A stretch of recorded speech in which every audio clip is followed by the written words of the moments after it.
Okay.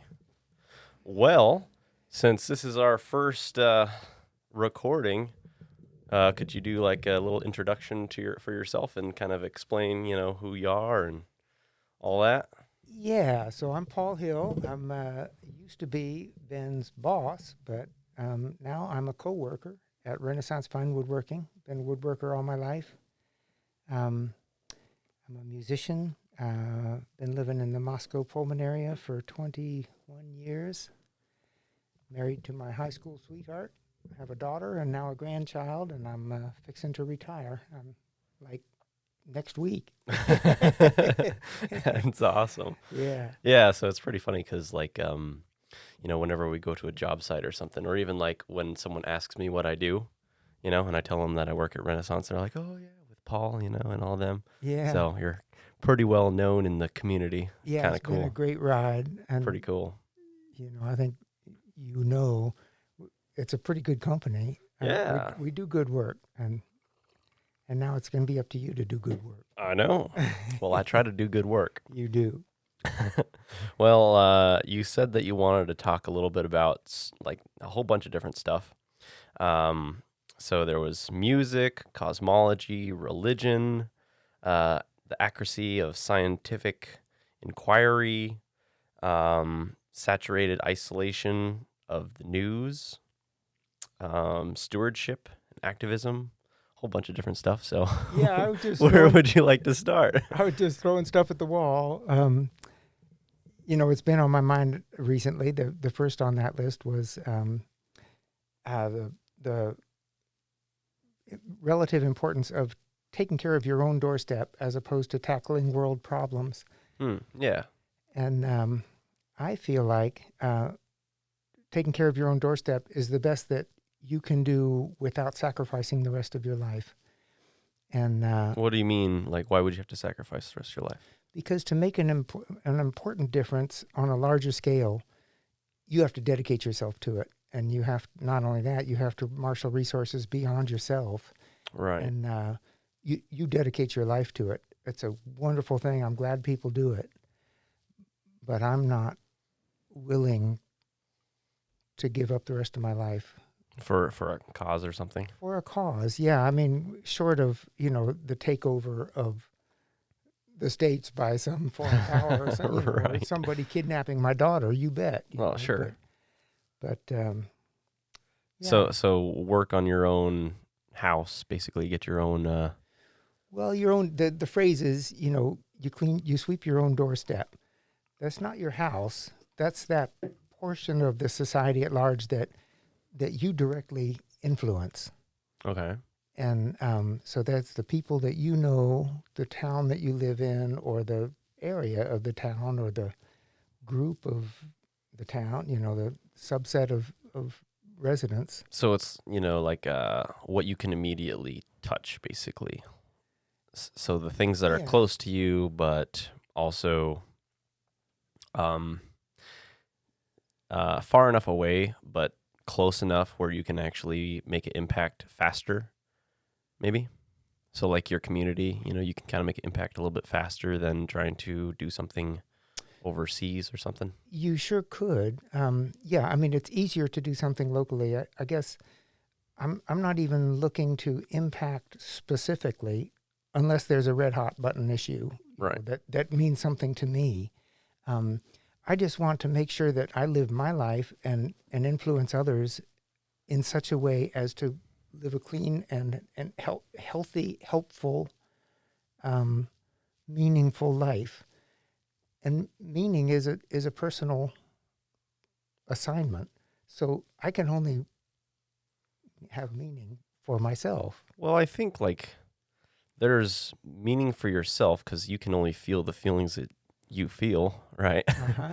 But, doing that, trying to reach that goal of finding meaning for yourself, I think also brings meaning to other people because other people can see that.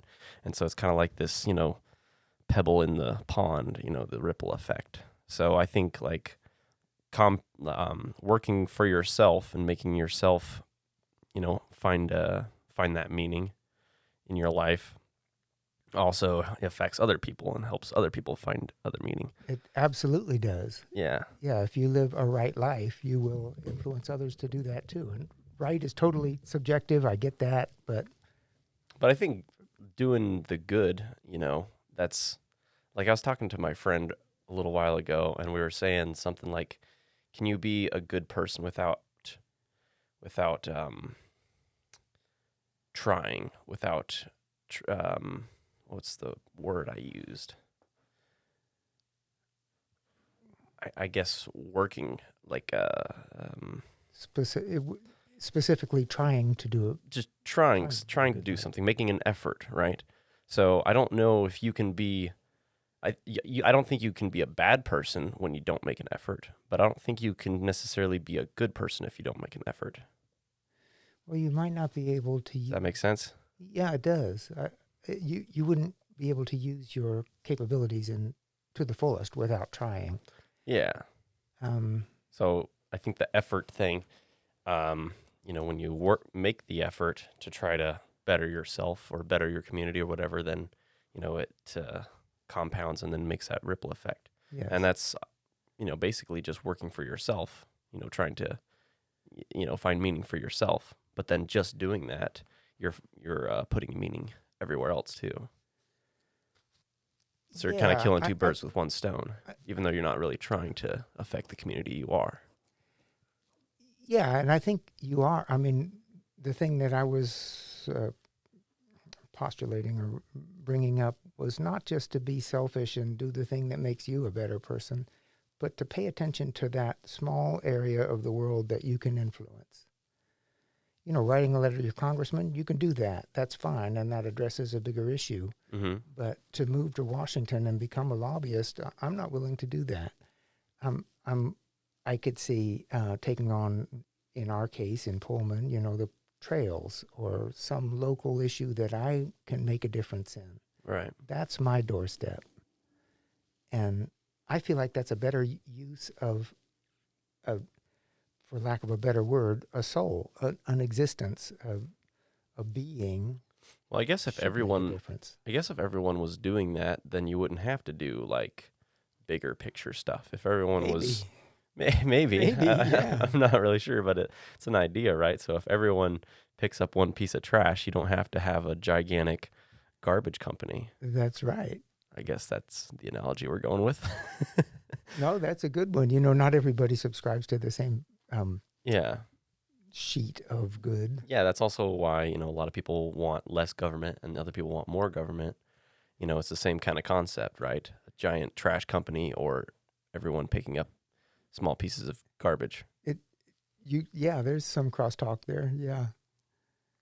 What do you think about that? Like the big government versus you only want smaller government in local areas, and the big government stays out of I small personally local don't things. feel that way, but that's just me, and I'm not.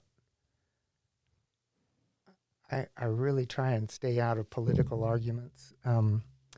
I feel like there's a role of government beyond even what we're already doing to address inequalities. Inequalities in what? Well, and right now, it's a Black Lives Matter. I feel like that's a worthwhile societal ill to fix. And Yeah, that's crazy. I was talking to an older lady a couple days ago, and she was talking about how just like 50 years ago, she was living in Australia and then moved back to America, and I think it was California she was talking about. And she took her kids to this park, and the park was actually segregated still. There was a white side. What? Yeah, there was a white side and a black side. I don't know if it was meant to be like that, like regulated that way, but that's how it still was. Like they didn't talk to the white people and the black people didn't talk, So it was segregated like that. And she didn't know. So her kids went over and were trying to hang out with the black kids and trying to have fun. And all the black parents were like kind of freaking out. It's like, we don't want to get in trouble. So I was like, Jesus. They didn't want to get in trouble. The black people parents? didn't want to get in trouble for hanging out with white people. Ah, Well, that's an expectation, obviously, that there will be trouble. Yeah, And but what I'm saying is like, how crazy is that? It's that's like crazy. just like such so recent. It's like, ugh. Well, that's so systemic, that's the issue is it's so Yeah. ingrained that it's going to be hard to buck. What do you remember like growing up as a kid? Do you remember like things like that? Oh yeah. Um yeah, I mean I was in upper middle class, I guess you'd call it. Um white in a white neighborhood. I didn't have a lot of black friends until high school and it took me a little dancing around to try and understand my relationship to a black person Hmm. as being real, as being something other than, oh, I'll treat you better, or treat you kindly, or not say, I don't want to get in an argument as I would with you. It's cool to be in an argument. Yeah. It's fun. And I would kind of shy away from that because I didn't want to offend and I didn't know how to deal with a black person. Well, that's basically the exact same thing that's going on right now. It is. It's kind of, I mean, it pisses me off because it's like, can't we learn and evolve faster than this? It's like, I don't know. Well, It makes me kind of sad because I feel like we should be further along than we are right now. yeah, I do too. Yeah, And yet, everybody's saying this right now is a time for real major change, structural change in society. With the COVID thing, it's not going to be the way it was. Might as Right. well be something better. And It's true. If something gets torn down, you might as well build a better house instead of the old one, yeah, you know? and it's possible. And, and that might be something worth dedicating your life to. Um, in my case, probably not. I'm probably don't have enough. How would you even attack that? Like, I don't know, attack's kind of a weird word because the whole, attack words, the violent words, war on drugs, war on poverty, Yeah. attack this, war on racism is like, I don't know if that's like it's like the American way to just be attacking everything.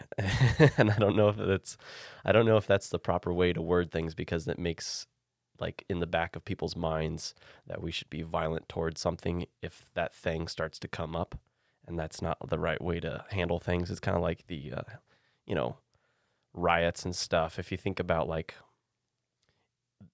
or like a fight breaks out, let's say someone's being a little bit mouthy to someone else. Well, maybe they're just in an argument. A bystander comes and sees that and then attacks the person for, maybe being in the argument with the black person or something like that, or, fill in the group name. But they think that they need to squash that argument before it turns into something else. But that something else would never even have happened if that person didn't jump in and then fight that thing. I think maybe we just use too many words and the whole, you know, um, destroy this and destroy that because we want peace. It's like, I don't know if that's the right way to think about things. Yeah, I would say it isn't. I mean, just like you. No, I mean, yeah, that example you brought up is so complicated that, I don't think you can give a single answer to it. Obviously, if the person interfering didn't know what was going on, he could be Right. doing harm or he could be doing good. Right. But I think, in terms of the Black Lives Matter thing, there are tremendous structural differences in expectations, in education, access to medical care. It's just throughout the society that I don't even think about. I'm a privileged white guy, and Yeah. I mean, also, it's like, it's been a real eye opener. yeah. Yeah. Kind of, I don't know where you would start, like, yeah, you want people to think differently, but you can't force someone to think differently. It's kind of like you ban a word or something like that. Let's say that's what they've been doing in other countries. They've been banning words and all that. It's just like Well, we do a that. bad idea, We do that. Right, but banning a word doesn't mean that someone's going to stop thinking that way, No, but it just puts a little burr under their saddle. It's just something to get them thinking about it. You can't use the N word anymore, and you shouldn't. Right. And Yeah, no, and you shouldn't. Yeah. I mean, I guess maybe that kind of it's like the banning a word thing. Maybe that would make people more aware that there's a bad thing that's happening, and so you would be more conscious to stay away from why that word is bad or something like that. yeah, and yet, having said that, I just got to thinking that's not a law. You can still use the N word, Right. but it's kind of common consensus that you just don't. And that kind of common consensus, I'm not for the government banning Enforcing. the word. Yeah, Yeah. I just think that common sense and decency Right. would accomplish the same thing. Yeah, for sure. So that all gets back to cleaning your own porch. It's just I don't. I mean, I do care, but I don't want a law saying you can't use the N word. Yeah. I want people not to use the N word, and the people that I associate with don't. And Hmm. I wouldn't like it if they did, and I could clean my little porch there. Yeah. And then, of course, if you influence them by you doing good, then, like the drop in the pond, it kind of Right, spreads. right. You're a product of your association. Well, it's been, the topic was, I forget how I put it, taking care of the things you can take care of rather than addressing the world issues. Hmm. And, I forgot where I was going with that. Doggone it. Yeah. It was good, though. Well, yeah. Well, it's kind of like it's growth, right? Because you can only attack, well, you can only take care of so many. You tend to. You can only take care of so many things that you can handle, right? So, like lifting weights per se, you can only lift 50 pounds right now, but you keep working on it, then you can lift more and more. Uh-huh. Like responsibilities, you can, if you try to take on everything at once right now, then you'll be overwhelmed and you'll probably do more harm than good. Uh-huh. So, kind of like what you're saying, handle what you can right now and make a good impact there. And if you can influence more as you grow, then do that. Yeah. That's right. Well, that's a pretty good way to do it. I'll drink to that. Oh, hey. It's funny being all behind the mask here. I feel responsible to my family, Yeah, I've been wearing the masks too. Trying to stay away from people and,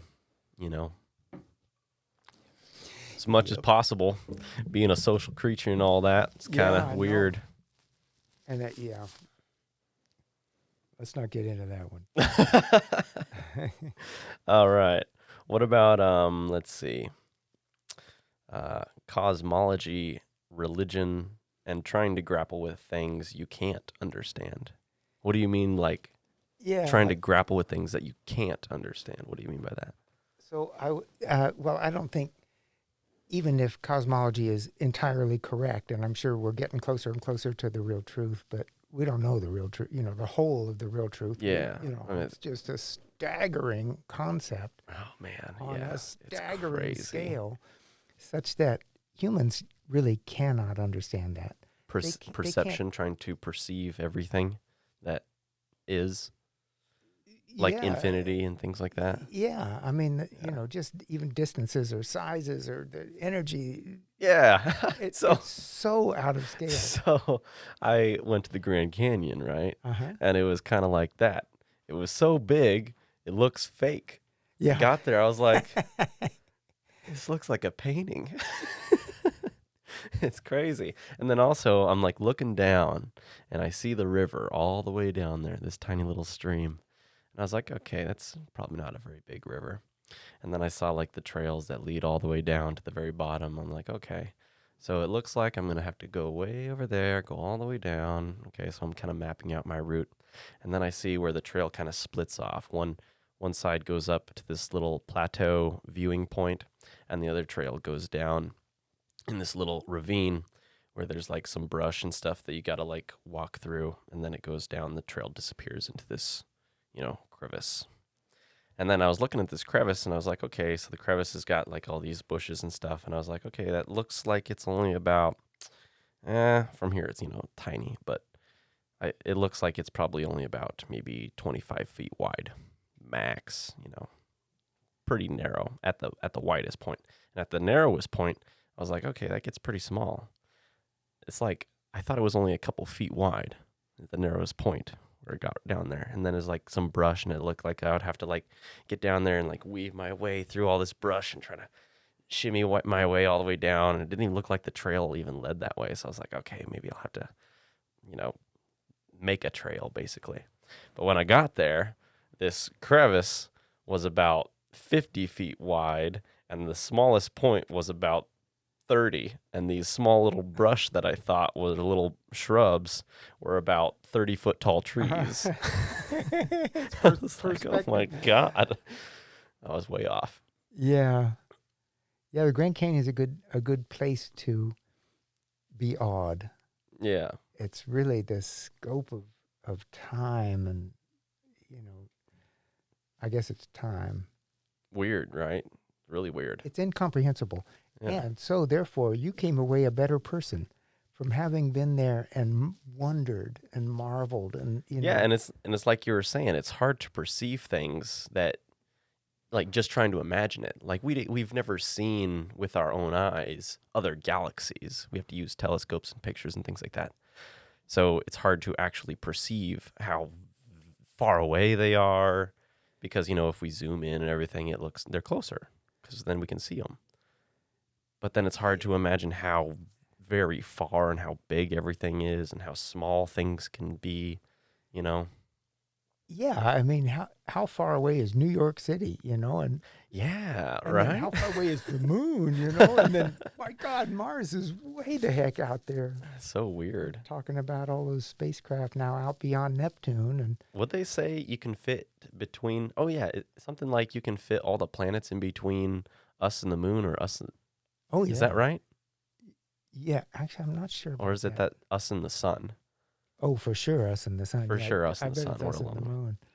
That's weird, though. The moon looks like it's No, just I think right that's- there.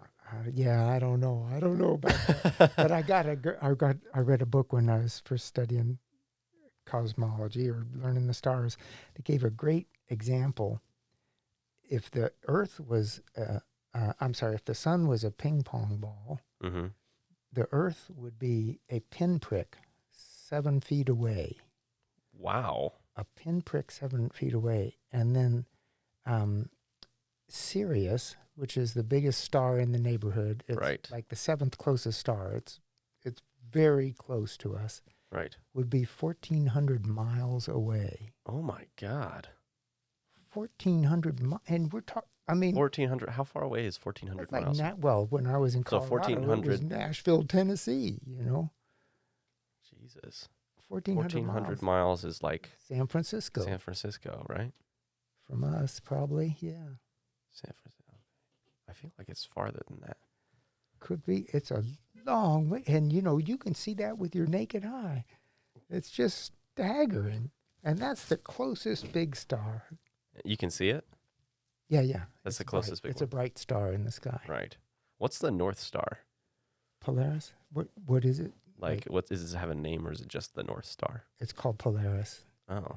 and I don't know how far that is, far away, but everything you can see is our virtual neighborhood in the galaxy. That's nuts, because, so if that's like 1,400 miles away, as us being a pinprick, then, and we can see that, though. How crazy is that? I know it. And then Oh man, when I was in the Grand Canyon, the stars were amazing. it is amazing. The Milky Way was basically shooting out of the Grand Canyon, and the stars were just like pouring off of it. It was incredible. It's just It a was mind so blow. pretty. Well, I think that does the human soul good to ponder things that you cannot know. You cannot conceive of those distances. Huh. Human beings cannot. You can do it mathematically. It's ax to the blah blah Right, blah, right, right. But that doesn't mean anything. You can't grok it, Right.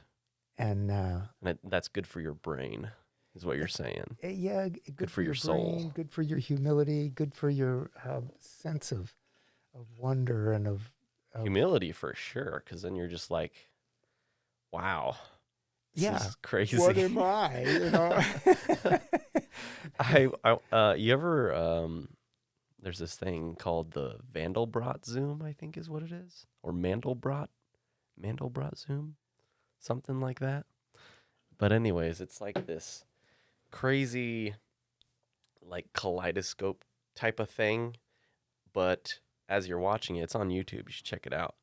But as you're watching it, it zooms in and then it keeps zooming in forever. Yeah. And then it looks like you would zoom into just one point in the center of the screen, but then you would zoom into another point, and then that point is like a small point of a leaf, and then it just keeps getting bigger and bigger, and then keeps getting smaller and smaller, and just like it's infinity, Yeah. you know? That's a YouTube thing? Yeah, yeah. It's pretty cool and trippy because everything's, made up by lines and stuff, and that's how you can tell that things are moving. But those lines are actually rolling and bulging too. So everything's moving and growing and expanding, kind of like in a 3-dimensional zoom. You have to send me that link. Yeah. So it's like, wow, if you're going to try to imagine infinity, then that's pretty much it. There's some better ones, but ones that have, better graphics and it looks a little bit more mind-blowing. Yeah. A movie that you should see is one with Natalie Portman, and there's like this weird like alien mist around this one portion of like an island or something like that. And if you go in, it kind of messes with your DNA, and then it messes with time. So she went in to try to go and discover this, figure out what's going on in here, because she was a biologist or something. And so she went in, and then she noticed as the deeper she went into this mist, everything started to evolve rapidly. Like she would see like flowers mixed with other flowers, like a stem that has multiple different species of flowers on it, which is really weird. And then like she would see a deer maybe with like, I don't know, dog feet or something, just a bunch of weird Okay. DNA mixing around. And eventually, crazy stuff happens, no spoilers. But after she gets to the very core of this thing, there's a lighthouse.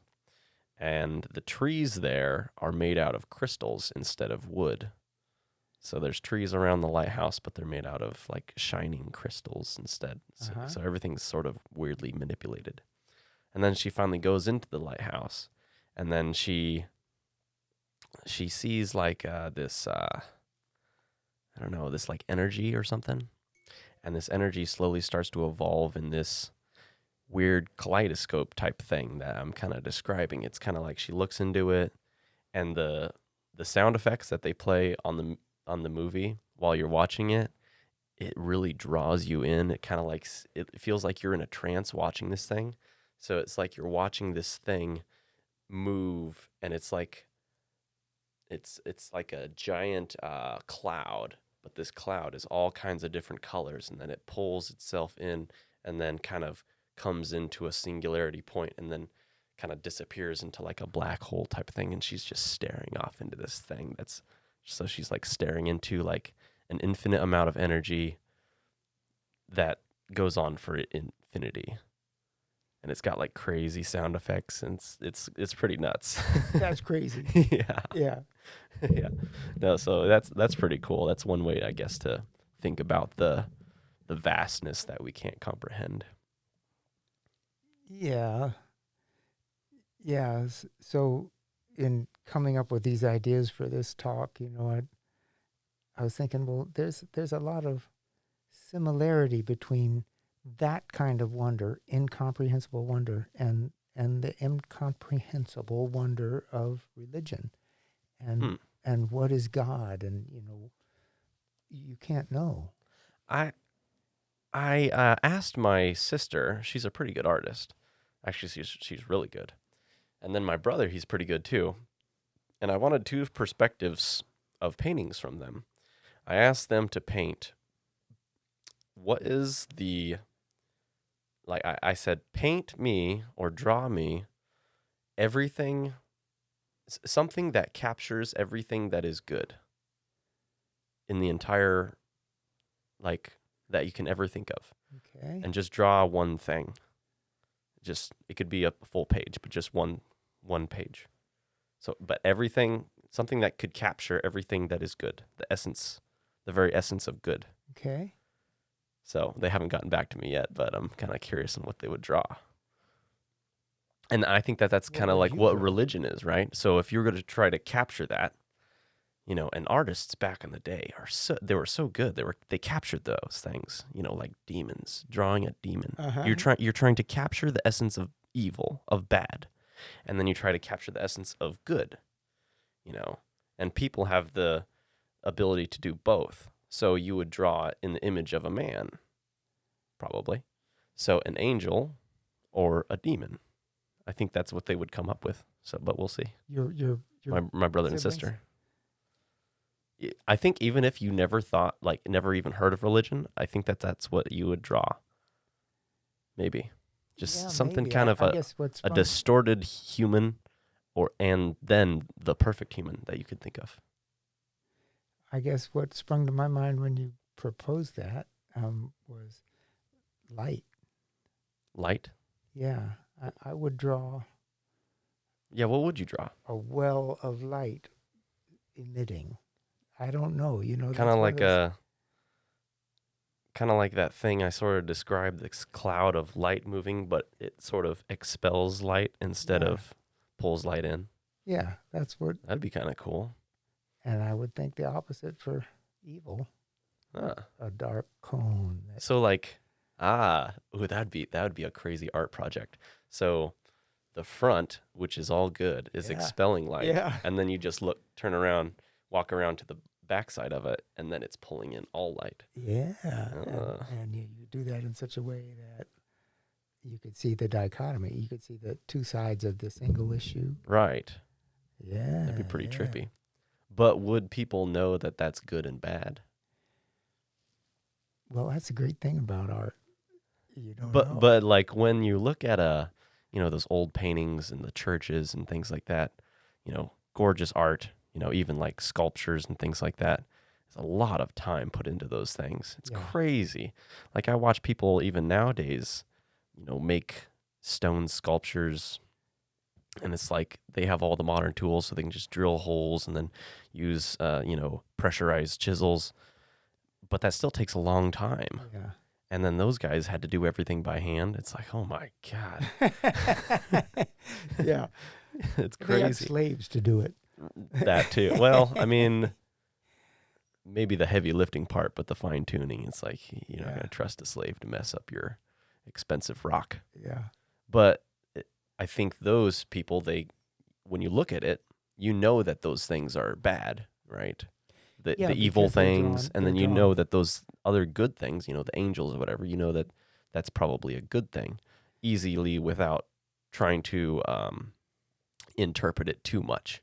Of course, there's a story behind, those things almost every single time, but just by looking at it, oh, that's probably bad, and Because that's it probably has the good. human dimension. Yeah, and then you can, you see the face, right? You can read facial expressions. But I say that that's filtered through your experience as a human, and that your dog would not see that painting as evil or.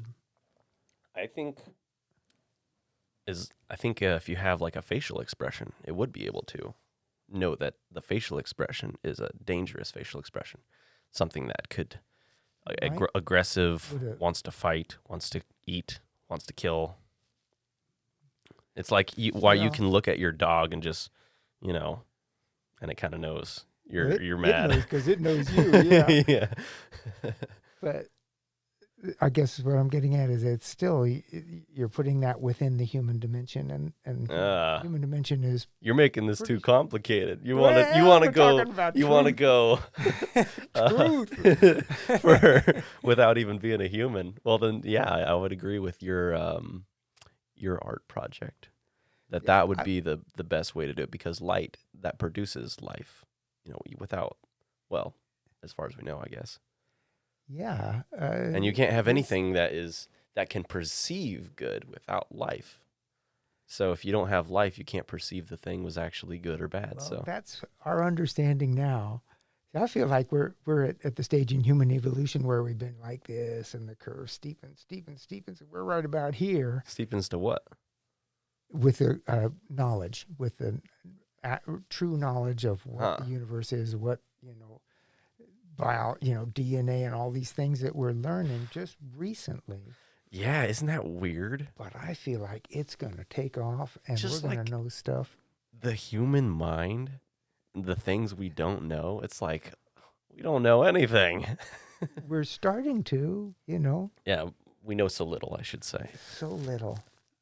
And the questions are so big. And so that comes back to the initial, premise is the act of wonder puts you in touch with whatever it is that's bigger than you that you can't know. And I think that's a good thing. Right. Yeah, I mean, the more you learn, the more you learn that you don't know. Oh, yeah. And that is a bottomless pit. Yeah. Isn't that? It's kind of, it's really cool, but then also it's like, oh, man, now I got to figure something else out to understand what I just learned. Oh, yeah. Well, yeah. Well, so you say, oh, man, but what you mean is, oh, man. Yeah. Yeah. It's Do you just think super cool? This is like way off topic, but it came to my mind just because you fluctuated your sounds to, make a different meaning, right? Uh-huh. Oh man, or oh man. Yeah. Right. So do you think, it's off topic, but do you think that all languages, you can kind of communicate just by kind of expressions and fluctuations in voice? Like laughter is, you don't need a language for laughter, right? Yeah. Everyone knows what that is. And you don't need a language for a lot of things, right? Well, for finer meaning you do, but you For can finer get, meaning you do, kinda but get at least the emotional content of a conversation right. by watching. But even then, the differences, in Japan, you wouldn't know. Or I wouldn't know. I haven't been to Japan, but I know that the culture is different, and that what you show is read differently there.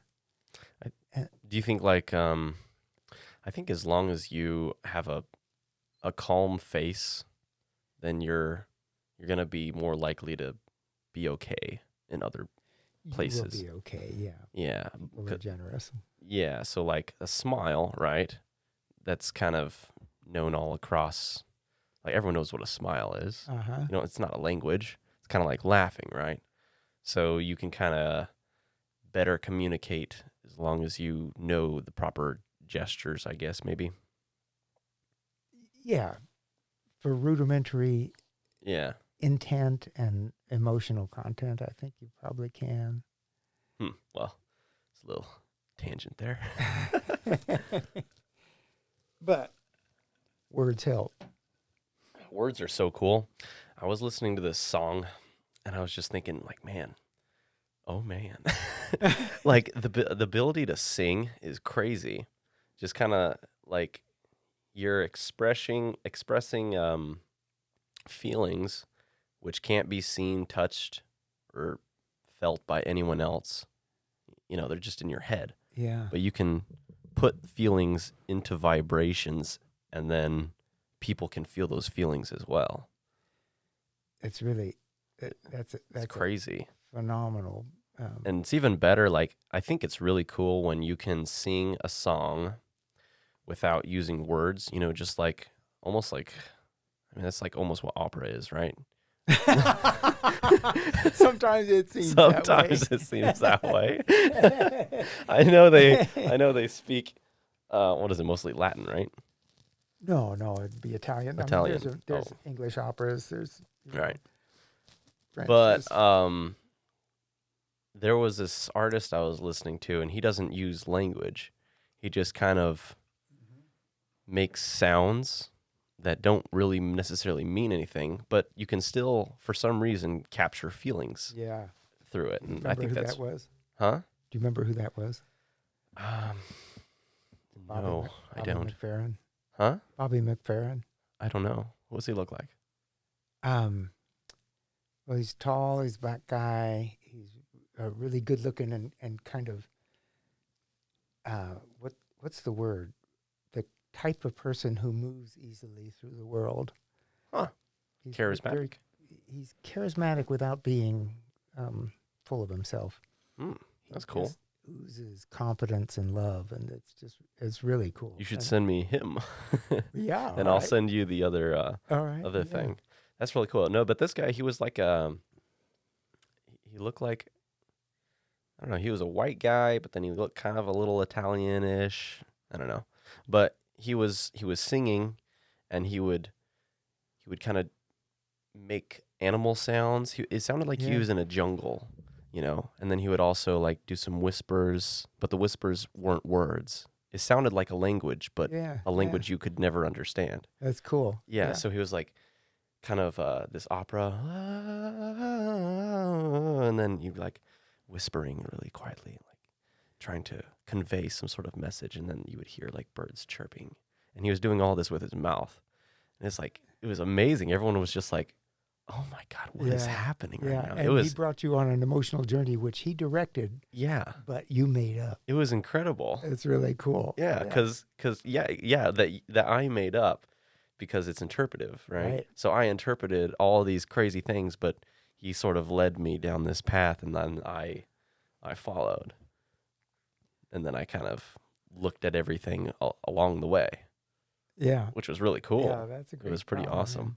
Yeah. I think that's really cool because, language is it's kind of tough. It's really cool, having a different language from other people, but it kind of sucks sometimes because,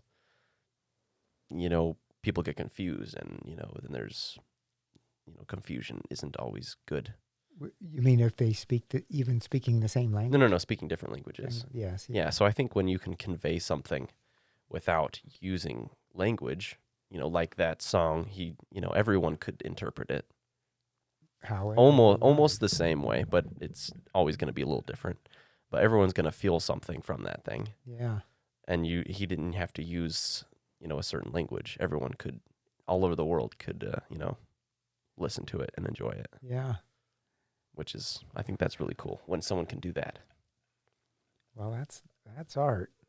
Remember, my neighbor in Colorado put up a statue of some kind of amorphous statue in her front yard, and is kind of out in the country, and you'd come across it, and there it was in the woods, and it could be anything you wanted it to be. It was not representational, but it obviously had emotional content, and I liked it all the better because I didn't know what the artist was saying.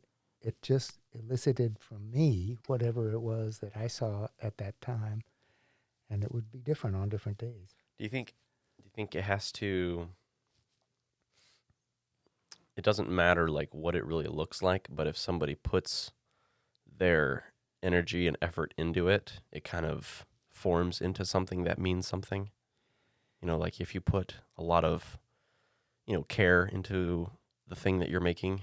Yeah, but that doesn't necessarily translate that the person receiving that information or seeing it would get what you meant. They can see that you put yourself into it, and they wonder what it is and who you were. But do you think that that's what makes it like kind of powerful? Is Yeah. because like that, oh my God, that guy put a lot of himself into it. And there's something important here. That, Yeah, you know, yeah. Well, that's kind of like why the pyramids are so awe-inspiring, is because like somebody worked really hard on this, My God. That's staggering. right? Oh man, yeah, that's nuts. I think, yeah, art is crazy, and that's what a lot of people think. Is like, oh man, I think it was just trying to convey mathematical formulas across eons. Art is? No, the pyramids. Oh, I see. Yeah, yeah. There was Uh, something going on there. they were saying like it doesn't really, it's not supposed to mean anything. It's just supposed to help further generations of people learn mathematics to further themselves. Boy, that's a lot of effort for that. I mean, But then it lasts for eons. And then you can always have your, because people are going to see it like, how was that made? And then they have to learn math in order to understand it.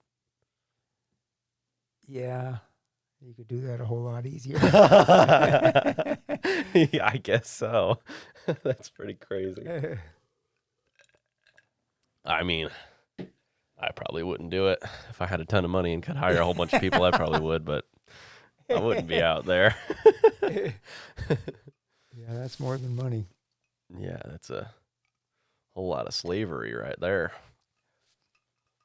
Yeah. I was listening to this book. It's called Sapiens. Have you ever heard of that? No. It's a book all about the different kinds of humans that we've found all over the world. So, like, the smaller little dwarf people in, like, I mean, hominids, not necessarily humans. not, well, sapiens. Not Homo sapiens, but sapiens. I think that's right. It's the other way around, I think. Or maybe it's the other way around. Yeah, but human, So, what are the strong people?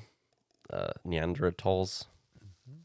So is it like Homo Neanderthal? Is that the full word, or? No, I don't know the etymology there. Hmm. I don't know. Well, anyways, this book was saying that, like, I mean, we found all these human-like people all over the place, and they all used tools just like humans did back in the day, and so they all lived together at one point. And the story goes, what this book kind of pools all this information together and kind of explains it. They say that humans, of course, they've been traveling the world a long time and scattering all over the place. But they run into these different type of humans, and since they speak a different language, they look different. They don't know if they could have bred together or not. They say that that's probably a possibility. It's kind of like dogs; you can look differently, Uh-huh. but you can also breed together. So, but what usually happened is they would find a whole bunch of these like smaller people. They call them the dwarf people or something like that. And there would be like massacres. Like they think that they would just go off and massacre all of these people that didn't look like humans of today. So That's that's where why we got it. that's why they think that there are no other like different looking humans around the world today, is because they all got killed off. And like the Neanderthals, they think that some of the genes actually bled into, like they were able to,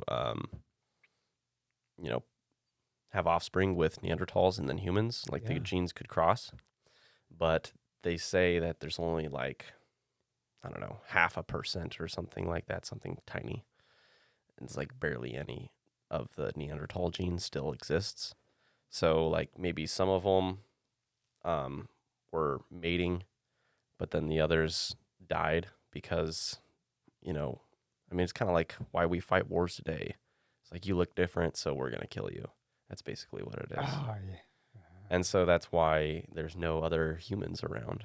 Because everyone's like, oh, well, why are humans the only human that looks, I mean, we're so far different than other animals. And it's like, well, we killed all the other ones that that were, weren't as quick thinking as us. And they say that the Neanderthal actually had a bigger brain, but they think that they had a bigger brain just to deal with certain I don't know, ways to survive or something like that. Like just trying to survive. I don't know. I don't know. I don't know. Ideas Yeah. about how to fight a cat or something. I don't know. But Just to deal with environmental. yeah, environmental stuff. And then the humans we are better at working together as coming together as a big team Ah, versus like a small little because the Neanderthals would only stay in groups of maybe max 20, and then the humans would roam around in a lot bigger clans. And so even though the Neanderthals were a lot stronger and maybe faster than us, we just were a lot smarter. And if we lost one battle, we would easily think up a different way to attack and then conquer, because they kind of would think the Neanderthals, I guess they weren't as quick-witted, so they would try to just, it's like hunting a deer. You can hunt a deer the same way every single time. That you don't have to think up a different way, really. Right. Or like hunting mammoth. You just do the same thing every single time, run them off a cliff or kind of pin them in this one little area. Doesn't take a whole lot of brain power. But, to kill a human, you got to be a lot smarter.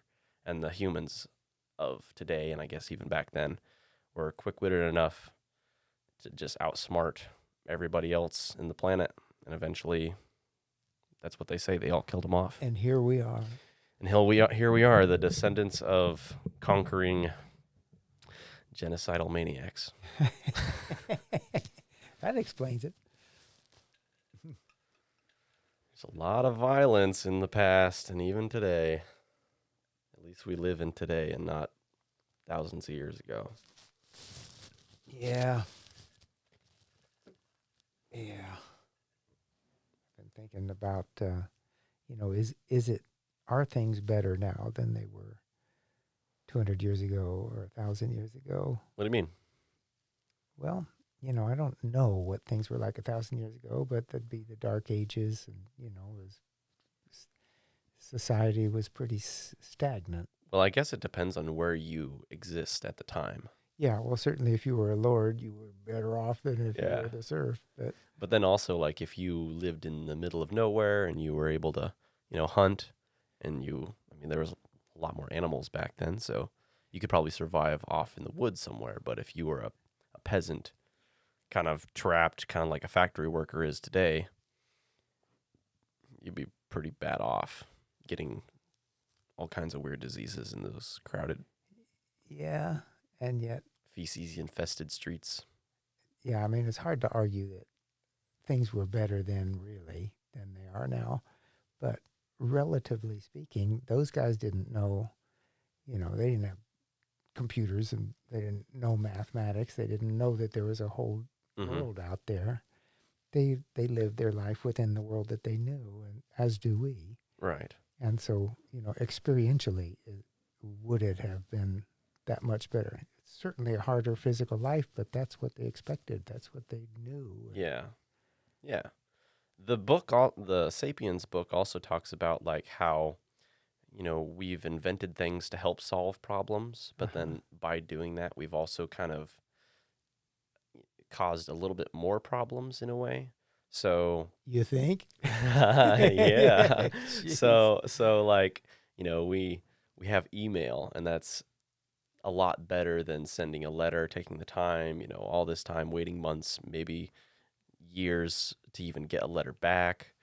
So you have email, you can send it and then get a response in seconds if the guy is, waiting or whatever. But then, you're not you might not be conveying your information as intricately as you would if you were writing the letter, because you know that it's going to take a while and you have to put down important information. So every sentence has to hold, very important information.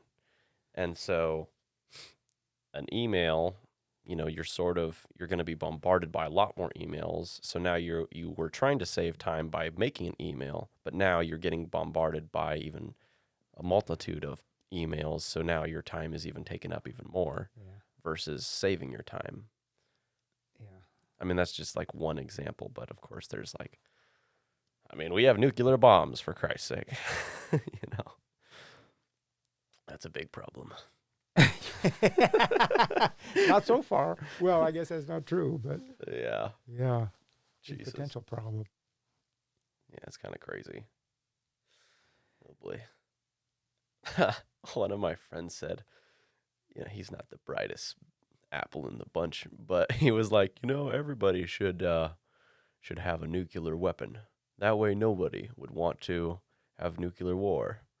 Like, that's not very smart there, buddy. It's panned out, but No, yeah. he's like, every citizen should be able to control, Oh like, my have the God. ability to, like, Nuke his neighbor. nuke something. I'm like, well, no. That guy's a jerk and he deserves it. Yeah. Yeah. Oh boy. Well, oh, you know, you brought something up and now it skipped my mind. What? Well, if I knew that, I'd. Yeah, we were talking about trying to like grapple with things we can't understand. Cosmology, we talked a bit about that. Talked a little bit about religion, but not a whole lot. So what are the things you can't understand about religion? I mean, I know you can't understand, let's say, God or something, right? Well, that's it. That's it. Religion is according to me, is a way to try and explain your existence and trying to make sense of this thing that you cannot comprehend. I feel like humans cannot comprehend.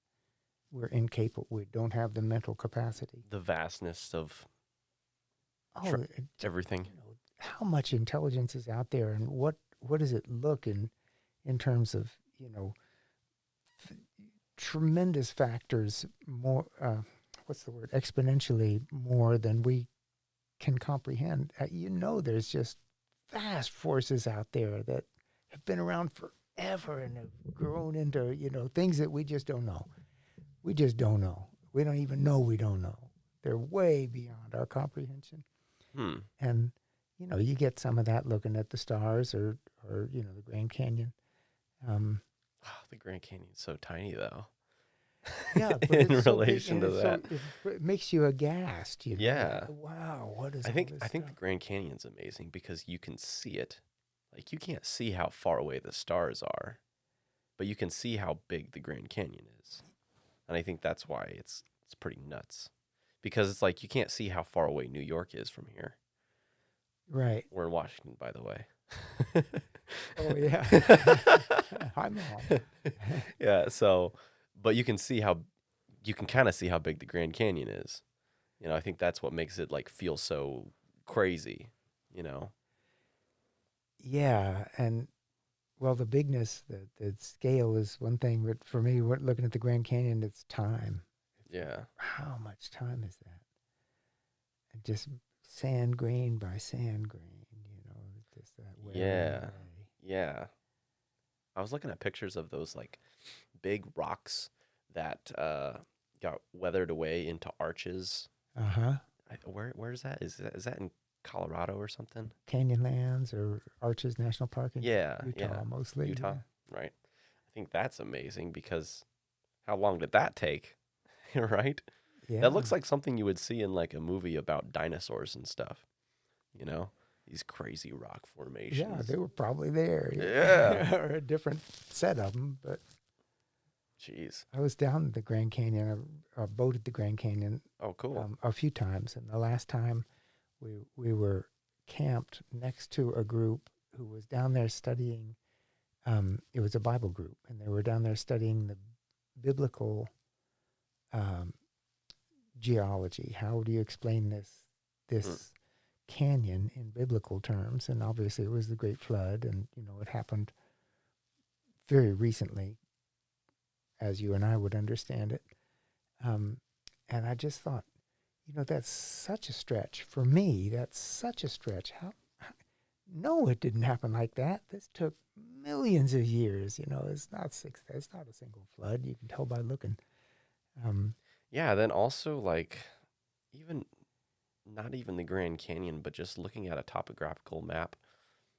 Topographical, is that right? Yeah. Yeah, topographical map of like the world. I like to do that on Google Maps, just like even go over to like the Alps or something like that. Just yeah. kind of zoom in, just like you can see continents pushing and then pulling and then stretching. It's like the world's moving. It's like that's incredible. Just like forming and then just like India. You ever look at India? How it just crushed into The Himalayas. the Himalaya. Yeah, it's like Yeah. wow.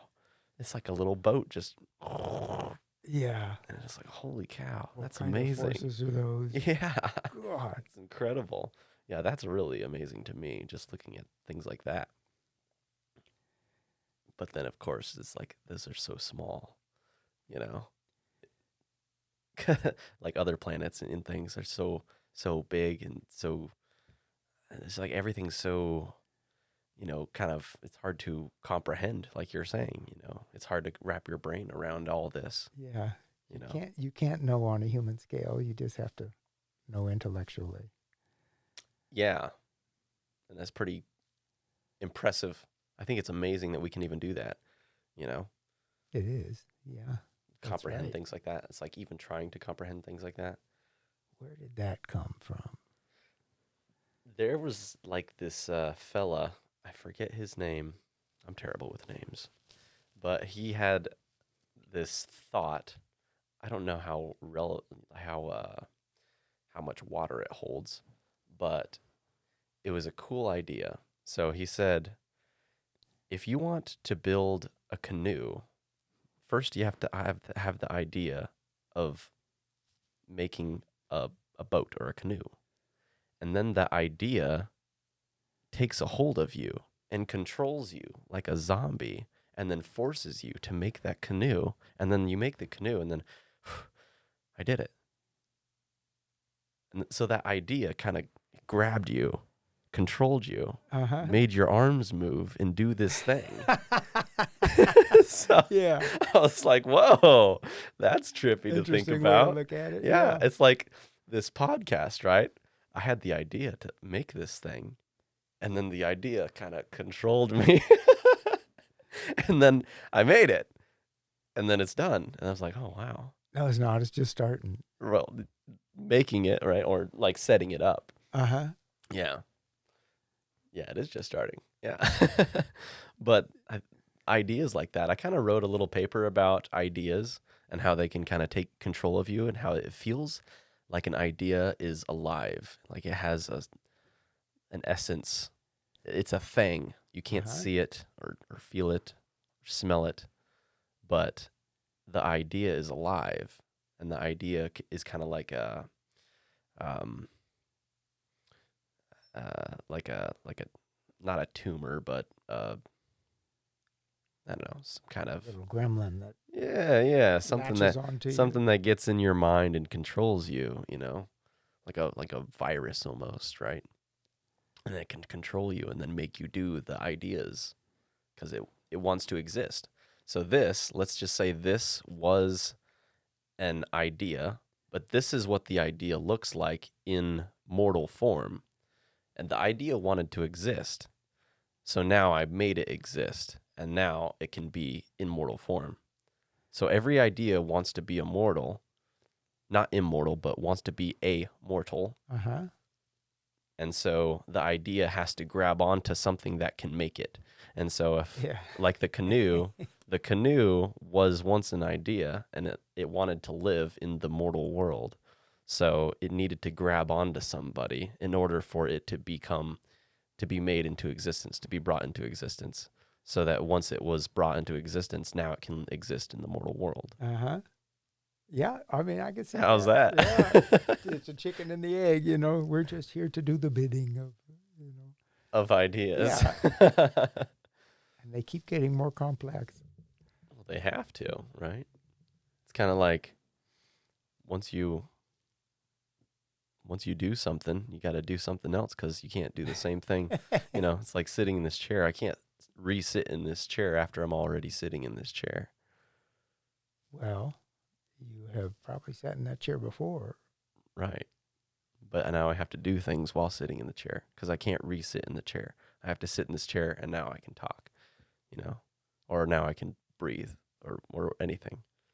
Huh. But I can't re-sit in this chair after I'm already sitting in the chair. Oh, I see. So I have to make new things, or have to keep making the same thing like before it breaks apart. Or if it breaks apart, then I have to rebuild it because the thing that broke. What's that analogy? Maybe not that the paradox of like the axe, right? The axe head chips and rusts, falls apart. So you replace the axe head. and then the axe handle breaks, and so you have to replace the axe handle. Well, is it the same axe? Uh-huh. I don't know. Yeah. It's kind of like that. It's like you replace you're building things and making them continue to exist, but you have to keep doing that. So you might as well make it better so it stops breaking down so fast. So we're always making new things and making better things. Well, they say that about the human, that, your atoms are continually replacing themselves. So you're really not the same person you were. Well, that's eating yesterday. food, right? Yeah. Food. Yeah. Yeah, Yeah. But even on a. because we're taking in chemicals, and so without eating chemicals, then our chemicals that are existing right now are just we're gonna exhale them and sweat them out and And you will. all that. Yeah, and then just wither away, dust. So you got to eat. Dust to dust is right. Dust to dust. That's pretty funny. All right, let's see what else we got here. um, is scientific accuracy the most important truth? Is that how I put it? I think so.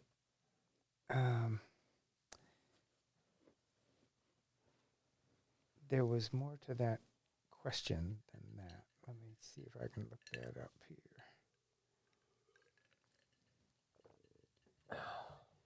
Man, I love ice cold water. It's the best. Oh, yeah, that was in conjunction with, so my thought was cosmology, religion, and why it's important to grapple with things you can't understand. Right. Or is scientific accuracy the most important truth? And those are Oh, conjoined. so they're okay. It's all connected. Okay. Yeah, my wife is a scientist, and she works with and knows and trusts and follows numbers. We'll say, oh, is it hot out? And I'll say, yeah, it's pretty hot. She'll say, oh, let me see. And she'll, yeah, it's 86 degrees, and it becomes real to her. It's a number. Interesting. And it's not. So, that's cool because she wants to see the thought. She wants to see the thought instead of just have the thought be told to her. Because looking at a number, you can kind of see a thought. So, like 88 degrees, I can't see how hot it is. Quantifiable. Yeah. It's data. It's, yes, this is hot. Yeah. Or it's reasonably, whatever. So is that kind of how she thinks for everything? Yeah, I mean, not to say that she's just a right. I mean, But not, like the majority of kind of more complicated things. yeah, she wants to see the science, and she'll pursue evidence. Well, that's good. It is good, and it furthers the human understanding, and it brought us where we are now, and Right. how we can understand cosmology now, because we couldn't Right. by just grokking it. And so you wanted to say, like, is it the most important truth? Yes. So I'll say, when I hear, well, it's 86 degrees, it actually becomes less meaningful to me than it's pretty hot. Than my experience of the temperature. So it's kind of like, if it's 86 degrees, it's a fabrication. It's a number and a concept of a set temperature and molecular energy and blah blah blah. right. So it restricts the beauty, the pure the beauty and the the beauty pure out of experience. things. It's kind of like why people don't like robots, right? Like to do a job, because it takes out the beauty of the struggle of a human to do it. Maybe I could see that. I mean, because a robot is basically functioning on algorithms and numbers and things like that. And usually, good ones are calculated and precise. Yeah. But I mean, you could say, well, someone programmed that robot and they're pretty darn good at it, and they're made some art out of that Right. robot. No, I like but that because, yeah, go ahead. Well, there's something to me that I'm grappling. I don't have this answer, and I wish but that therefore it's a good topic. So yeah. So is maybe it's best not to know everything. Maybe.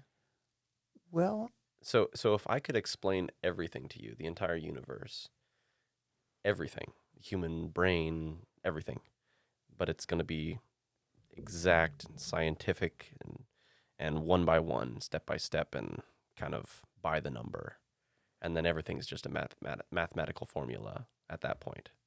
No more wonder. Would uh, that be like? Is that kind of like that's kind of the question, right? Is that a bad thing? Is yeah, that the and maybe question, pretty much? good or bad is maybe not the right assignation, but Maybe not good or bad, but could it be sad? it would be hollow to me. I long for the experience of being in the woods and wandering, or standing at the edge of the Grand Canyon and that awe. Have you have you ever taken drugs? Yes, What kind? many. And I plan to again when I retire. I'm going to do some hallucinogens. I've never done mushrooms, but I've heard people talk about them, and my friend explained them to me, and he said you shouldn't be in like a man-made structure, like a house. You should be out in nature. And he said when he took them, in about like I don't know, he said like in 50 minutes in or half an hour in or something like that.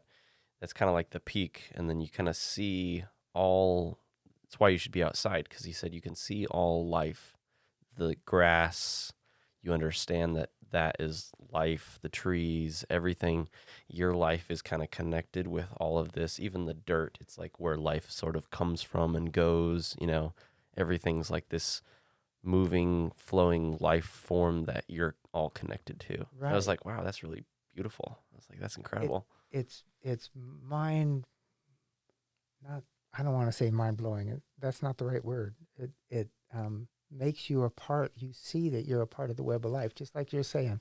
Everything's interconnected, and it's all about love. And people, it changes your life. That's crazy. I'm going to send you a book. Okay. What's it called? Um, it's by Michael Pollan. Um, What's he do? he writes. He's a great writer. Um, what's it called? Ah, I'll send it to you. Okay. I got done with it 6 months or 8 months ago. Okay. What's it about? Um, No. hallucinogens. Okay.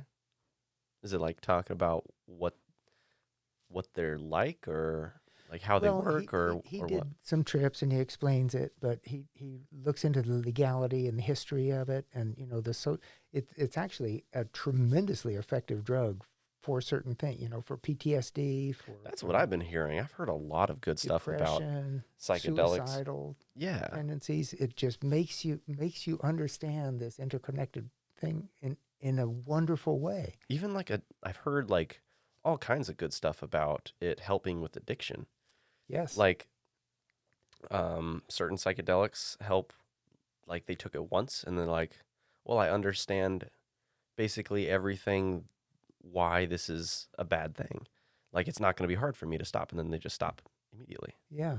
Of course, sometimes you're neurologically uh, reliant on some drugs, and so you gotta like because your body stops producing something or it starts relying on that drug that you're taking, and so it's like if you take it away, you're basically taking away like a Yeah. part of you. So then you could die. But Well, that's true. Yeah. like Some smoking drugs. cigarettes, people. I've heard a lot of stories of people who are strong drinkers or smokers, and then they took a hallucinogen, and then they came back to reality and was like, "Oh wow, I'm not going to smoke anymore." Yeah, it changes your perception of reality. Yeah, I plan to do more. What? It's so weird because like you could live in this reality not being on certain drugs because just breathing in oxygen, that's a drug, that's a chemical. Well, yeah, It's a kind of chemical. So we are living in this reality experiencing a trip that is just off oxygen and all the other gases in the, you know, room right now, or just outside in the air, right? The natural amount of gases that we have, on Earth right now. But if there were a different kind of gases, the gases that make you hallucinate, and if that's all we knew, we would be living in that reality. And then if we stepped into a room that just had oxygen, then we would come to what we call sober, and we'd be like, "Oh, this is crazy. I'm seeing the world in a totally different reality right Uh-huh. now." Yeah. So it's just like living. It's it. I mean, you want to not die, right? But if you're taking hallucinogen, then you're literally just stepping into a different reality. It's Yeah. it's like you're experiencing the world literally differently. Yeah. And yeah. I suppose that's a human condition. That's the limit of what we can understand. We were talking earlier about, infinity and God and these concepts that are too big to know, too big to truly get. So you have to couch them in human terms, in something that you can understand. Yeah. And I feel sometimes that way about scientific explanation and precision. Hmm. It kind of misses the point for me. Is it kind of like, I don't really like this saying, but maybe it fits, ignorance is bliss? Um, I don't think it's ignorance. I think it's a different. What's the word? It's a different type of reality. No, no, no. No. I'm saying like, we were talking about pooling everything that we don't know and could know, the entire universe, into numbers. Like that would make the universe sort of like this kind of hollow thing that you were saying. Like, if you don't, like, I would rather not know everything.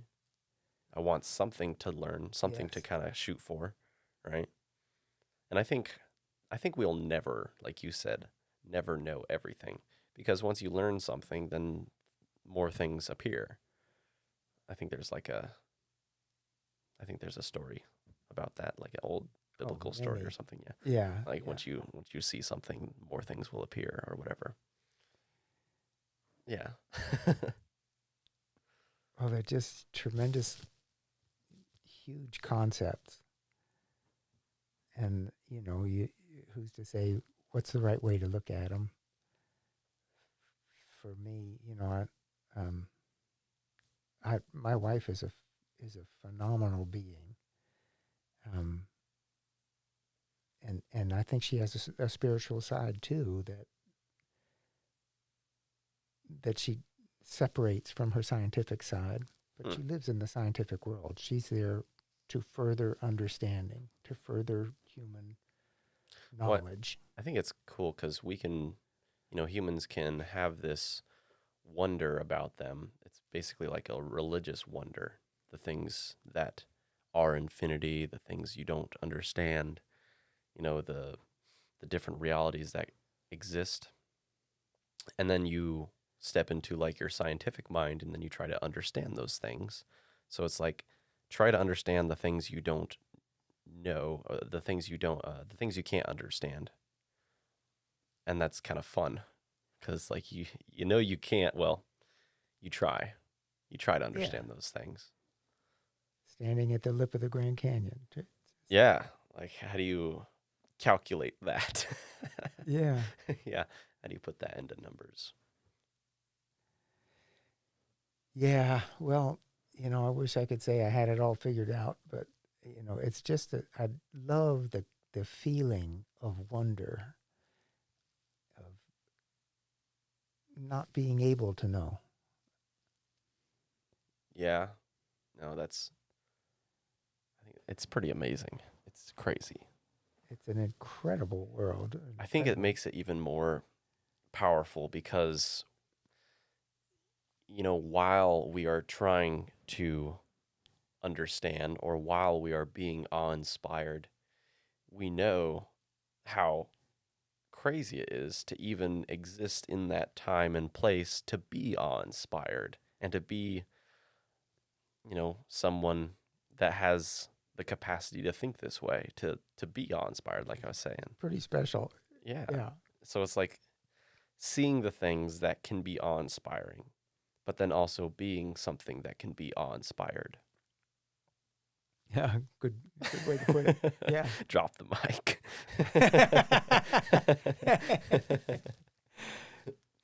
Oh, Jesus. Yeah. Yeah.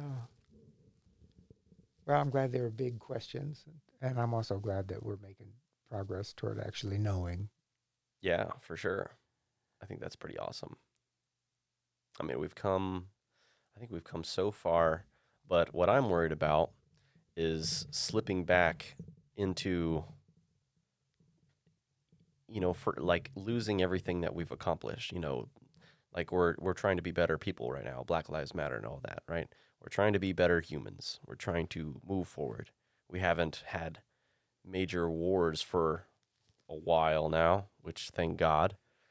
And I'm just worried that someone's going to slip up, some asshole's going to say something, and then we're going to fall into, I feel like we're on this like teetering, tottering thing, like society is, and it could fall into chaos so easily. And it's like, it makes me nervous. Yeah, and I think that razor edge is especially thin right now. Yeah. And it's, I hate it because we can just fall into war so fast and people will line up to kill someone else. And, it sucks because, when you want young people for war, because young people, it's like me, right? I joined the military because I wanted to fight for my country. I will kill everybody who goes, does us harm. And I never even thought that that's, on the other side, that's another kid too, getting shot propaganda to do the same thing to me, and then you get mad. Do you think that you were fed propaganda? I think I made myself see propaganda. I think I made myself see,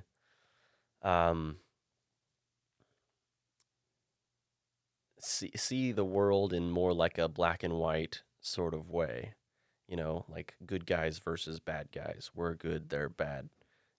That's why we go to war. And so if I was to join and go to war, that'd be a good thing because I'm fighting bad people. They're not just people, because they are just people, And what made you sure that you were the good guy? Probably arrogance. Probably. Because we always want to be the good guy. Hitler thought he was the good guy. Yeah. So, being a young kid, and I know how young kids are, how young kids are. They're quick to be angered, and especially guys, right? Or crazy creatures. And so, people will line up to go to war super easily. I grew up in the Vietnam era, and I did not want to go to that war. So many people do. I probably would have gone just because my I was like word. gung-ho kid, I didn't know what the hell I was doing. But you're a smart guy, and Now I am, sort of. we're all getting smarter. But Yeah, trying. I don't know. It seemed so apparent at the time to me that I have no complaint with those guys. Yeah.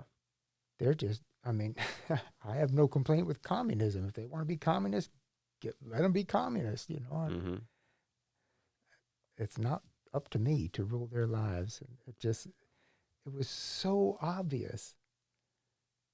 And, now the Gulf War. And Did you know anybody back then who was all for it? I knew of people. I know, some friends of mine's brothers and things like that who were wrapped up in patriotism that they thought, Yeah, exactly. It's America. Yeah, like me, or like I was. Now it's like, But that's ridiculous. That's totally propaganda. America had no interest in there. What? So what if they're That's the other side of the world. It has nothing to do with America. Yeah, that's pretty ridiculous. And it seemed like it was patently obvious.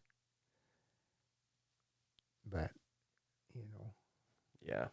I mean, I think there are just wars, and that was not one of them. Yeah. I mean, there are just wars. People get out of control and they think they're doing the right thing because everyone thinks they're the good person. But, I mean, no one really, when people think they're the bad or think they're the good person, the reason they get lost in creating chaos is because they don't stop to think, what am I doing this for? Well, maybe they think that, but then they don't think like why they do it. And if they do it because they think that this is for the good of mankind, let's just say someone wants to nuke the world. This is for the good of mankind because if I nuke the world, then I destroy all suffering. That's fucked up. Right? So if they do that, so that's their justification, let's say. But they don't realize that, there's the other side of the coin, There has to be the potential for chaos in order for there to be good. You can't have good without the potential for good to not be good.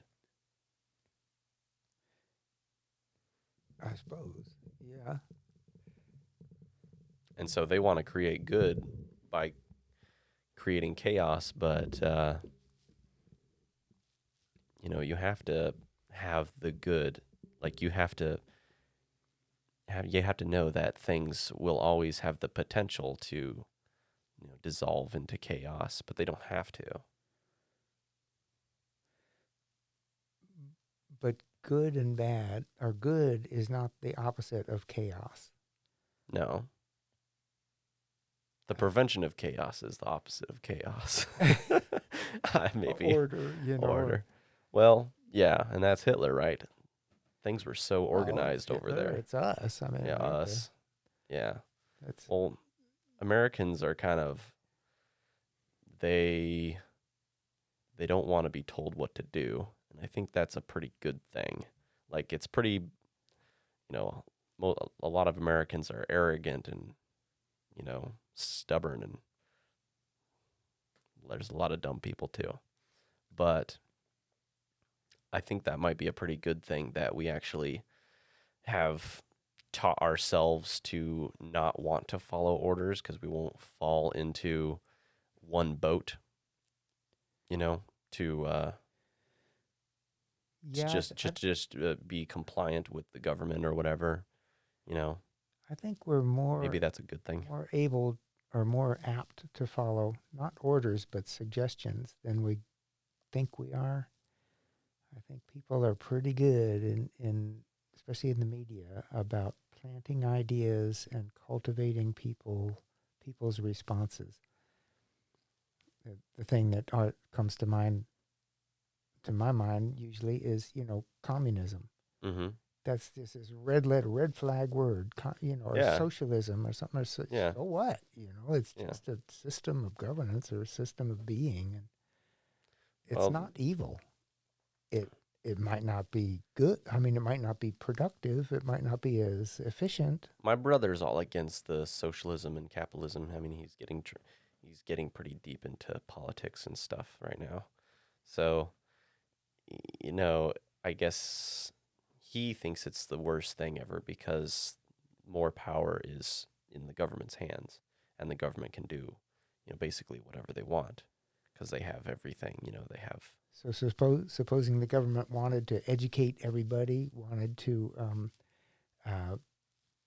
fix the environmental calamity that's about to happen. Mhm. What if Things can move a lot faster, that's for sure, in a communistic or socialistic government because you don't have to ask for people to sign up or sign off on this thing, that you can just do it.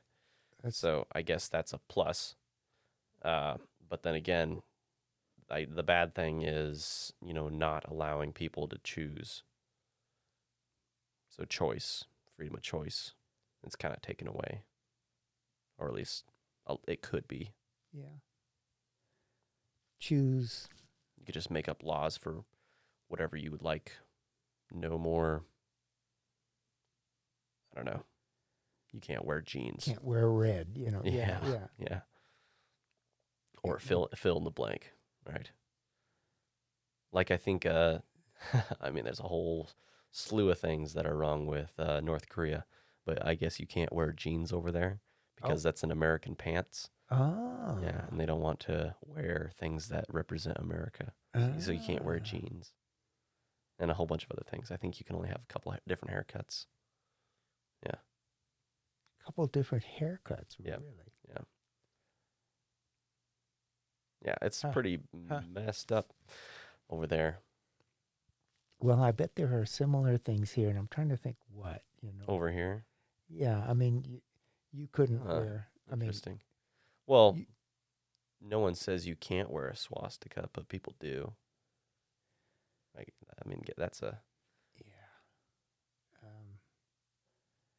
Yeah. Maybe I'm wrong. Maybe, we do have a lot of personal freedoms, but we have a lot of social mores that say, you are not going to wear a petite red dress. Yeah. Maybe they wouldn't do that over there either, but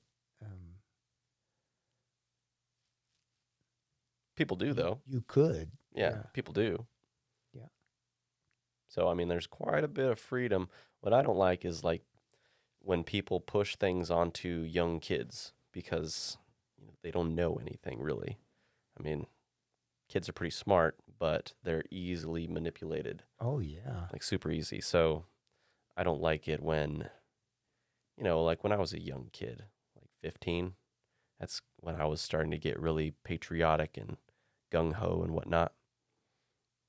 So, yeah, I don't like people pushing agendas on young people. I don't even know if the voting age should be 18. It probably should be a little older. 20 maybe. I don't know. You just learn more things as you grow up. You're not isolated in your social circle so much. You move out, preferably, and you see a little bit more of the world, maybe. And so you kind of understand the world just a little bit better.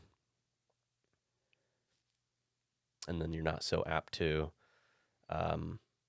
just be so one-sided in thinking whatever you thought before.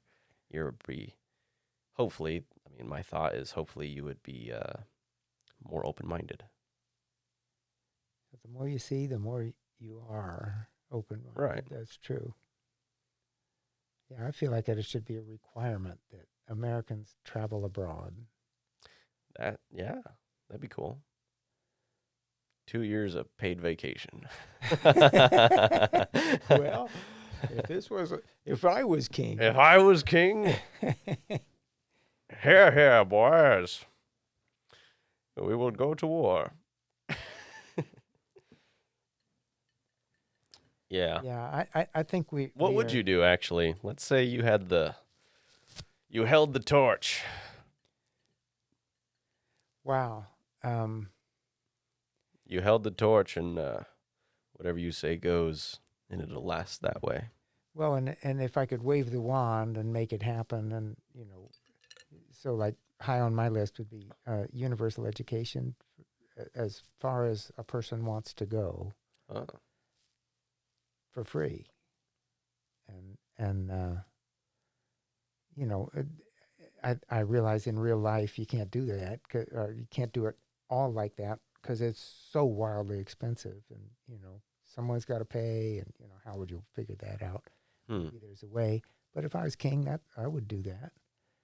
If I was king, what? I just think it's funny how you're saying "if I was king" because it's such an old term, really. Yeah, king. Well, what if I was if I was king, emperor of the universe? Yeah. No, but yeah, I agree. What would I do? Well, you're the older gentleman. You're supposed to know. No. Yeah. No, I definitely agree with education. I mean, we're humans. We should use our brain to the fullest capacity it can be used to, and people are always, you could be born anywhere, and a lot of people start off in life with zero, and it's super hard to get from 0 to 1. If you start off in life with 1, it's a lot easier to get to 2 and 10 and so on and so forth. But Yeah. if you have 0, it's super hard to get from 0 to 1. It's hard even to envision. 10, Yeah. You know. Yeah. Like getting out, as so many people say all over the world, I got out, Yeah. name your place in the world. I got out. It's like they got out from 0 and they made it to 1, and then they finally were able to get some momentum. Because once you get to 1, then you can actually start running. But Yeah. if you're stuck in the mud, you And got to get so out many first. people are. Yeah, that sucks. So the other thing I would do if I was king or if I was God would be to have a whole lot less people. I think people could live way better if there was 1 billion of us as a stable population. Well, people like to have sex. Yes, they do. There has been like a decrease in the amount of kids, at least that's what they're saying. Decreasing the amount of kids. Like usually people nowadays, what they're saying is families are having usually 1 kid or maybe 2 kids. Not as often as, back then everyone was having, or maybe even just 20 years ago, people were usually having like 5 kids or something like that. There are still big families. Whoops. Yeah. But I mean, my family was big, but how many I'm kids? not going to have a ton of kids. How many kids did your family I have 7 siblings. Really? Yeah. I'm a middle kid. Wow. Yeah, so I have 3 older boys, 3 older brothers, 3 younger sisters, and the youngest is a boy. Wow. Yeah. Intense. Yeah, that's a big family. Yeah. Religious family. That's where that happens. Did you get religion from? Yeah. Or No, you- I was raised Christian. What Yeah. kind of? I don't know. You don't know? One of them. I guess you didn't. The whole It didn't the whole stick. biblical stories and all that. Yeah. Yeah. Huh. I was taught all about New Testament and stuff like that. A little Old Testament too. My dad was a pastor. Ah, Yeah. up in Northport. No. So we lived in Salem, Oregon. Ah, Yeah, and he was a pastor there. He tried to start his own church, but that kind of fell through. Whole nother topic. He's kind of a crazy guy. Yeah. so did you rebel against religion, or do you still feel? It just opposed doesn't to it? really. I love biblical stories. There's so much history and truth in them, but people don't see them as history. Well, they don't see them as ways to interpret history and ways to interpret psychology. Like, I love biblical stories because they are psychology explained in story form. Uh-huh. It's kind of like stories of like, what's that little story of the dragon where the boy has a dragon and he hides the dragon in his house, in his bedroom, and he doesn't tell anybody about it. He doesn't tell his parents, but every day he doesn't tell his parents about the dragon grows, and he grows and grows and grows, and he tries to pretend that the dragon isn't there to get away with the lie. But pretty soon the dragon's bigger than the house, and then eventually he has to say, "Okay, there's a dragon." So, that's a story explaining why you shouldn't lie, because the dragon's going to keep getting bigger and bigger and bigger. So it's just a story. It's not real, but it's a real story. Does that make sense? Sure. Yeah. So there's tons of truth within biblical stories, because so you could say the Bible is true, but that doesn't mean it is true in the sense that, Methuselah lived 700 whatever, years. whatever. Yeah, yeah. Pick your story. Someone turned into salt or whatever, Yeah. whatever that story is. And then, of course, there's a lot. There's some true stories in there too, like how they wanted to treat people back then. Let's stone some kids, if they lie or whatever. But like the cool stories of like the myths and gods and things, that's usually, I would say, psychology. You're trying to explain how to be a better person by using psychology, like the story of the little dragon and the boy, right? You want to not lie, Yeah. so you would tell a kid that story and then be like, okay, well, I don't want to have dragons or whatever. Or like, what's another good biblical story? Well, let's say Adam and Eve, right? So starting at the beginning. The tree of knowledge of good and evil, right? It was sort of an inevitable for humans to not want to seek the tree of both good and evil, the answers of good and evil. You're trying to discover something. You're trying to understand. That's human nature. Mm-hmm. And so what I think the story is trying to say, at least, a part of the story, a part of the truth the story is trying to say is that you're going to need to seek out both knowledge, the truth of knowledge of good and the evil, to understand life. But in doing so, you're going to struggle, and you're going to, have to endure a certain amount of pain. That's inevitable. And that's just a piece of the truth, a piece of the story. But that story is it's pretty well explained. And But so there's a lot of different elements of the story in that small little story. Like a lot of pieces of psychology in that story that can be explained. Like that's what I just said is just like a small little piece. But then you can also say that, the temptress, the snake in the tree, and then God, right? You could say that's your conscience. And then the temptress is like, well, you're always going to have somebody trying to encourage you to take the easy route, right? You're going to be wanting to take the easy route to get to where you need to go. And that would be knowledge? Well, knowledge of good and evil, right? So they kind of cut corners about that tree. They should have explained the tree a little bit better. So the tree of knowledge of good and evil, yeah, you want to learn both because it's good. You want to learn everything that's good. You want to learn everything that's bad so you can distinguish the two. But you don't want I thought that was just a tree of knowledge. No, it's the tree of knowledge of good and evil. Moral knowledge. Well, yeah. So you want to. Interesting. You need to be able to. Well, even if it's just the tree of knowledge, let's just say it's that. That's knowledge of everything, good and evil. Yeah, but good and evil is a judgment. It's. I would say that's not knowledge. That's judgment. Well, you want to understand your life, and you need to understand what will hurt you and prevent you from pursuing your goals in life. So you need to understand what's bad. So bad would evil, mean it whatever. prevents you from pursuing your goals? Something that'll kill you, something that'll stop you, something that causes you pain. Yeah. Causes the world that pain. has consequences, but isn't evil.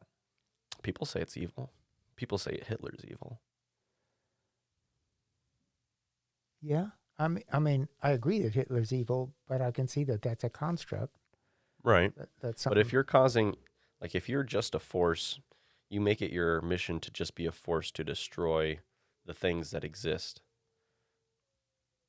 You could argue that that's evil, right? I would argue that, yeah. Yeah. So you want to understand the good things to avoid those bad things.